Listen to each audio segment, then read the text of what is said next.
I experience screaming voices. People don't believe how insane I am. And it was terrifying. Totally manic or totally depressed.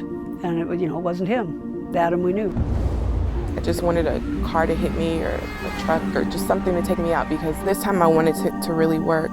I really felt like I needed to end my life. I felt like I was this complete failure. So I was in really bad shape, and the mental health system only made that worse. It's a mythology to think that there's the normal and then there's the abnormal. The average recovery rate in the Western world, with all our sophisticated diagnoses and medications and highly paid experts, is about 1/3. The recovery rate in the developing world is about 2/3. Where does somebody who's in this delicate state, they're in a process. They're sent to prison, they're sent to jail, they're sent to a psychiatric ward, or they're chemically incarcerated, or they're homeless.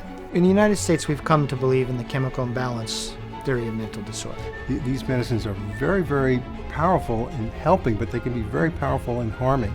I mean, like the disclaimer on these pills, that's typically the first side effect is suicidal thoughts. And that's what the doctor is giving you to feel better. I mean, it's crazy. We live in a psychotic society. We do. And what is meant by psychotic? Out of touch with reality. How mental illness is constructed in different places in the world is very, very different. Only in the Western world have we developed this bizarre idea that hearing voices and having strange ideas has no meaning at all. My human rights work has taken me to indigenous and tribal cultures around the world. Often I met individuals who would go into a trance-like state to serve as a healer or visionary for their community. These are the people we call shaman.